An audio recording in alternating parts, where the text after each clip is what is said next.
Adesso passo la parola al più giovane della lista e l'anticipo dicendo che questa mattina, siccome sono un appassionato di numeri, ho fatto il calcolo della media dell'età della nostra lista e l'età media della nostra lista, così ve lo dico anche a voi, è 43 anni.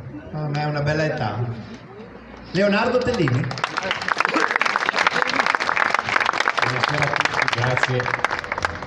Come vi ha già detto il nostro candidato sindaco, mi chiamo Leonardo Tellini, ho 22 anni, mi sono laureato in lettere da poche settimane, provengo dal mondo dell'associazionismo sportivo, da alcuni anni faccio parte del consiglio direttivo della Croce Ardugnano, sono un appassionato di calcio. L'unica cosa che mi differenzia da Andrea è che io sono milanista, purtroppo è interista, ho questo difetto. Meno male.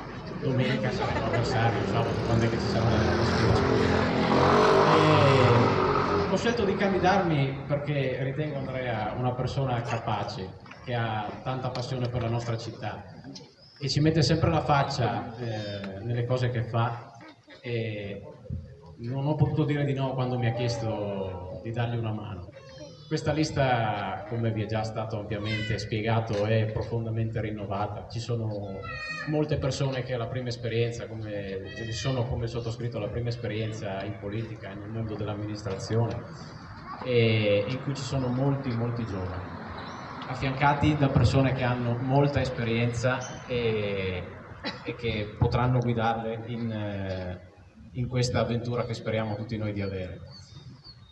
Ho scelto di candidarmi anche perché spero di avere la possibilità da parte di tutti voi cervignanesi e soprattutto l'onore, lo dico sempre alle persone che mi fanno questa domanda: perché hai scelto di candidarti?